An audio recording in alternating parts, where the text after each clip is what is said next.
কি রান্না?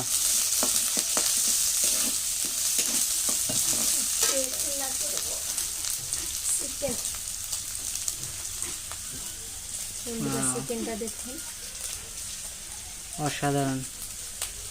গোটা গোটা পেঁয়াজ দিছি, রসুন দিছি।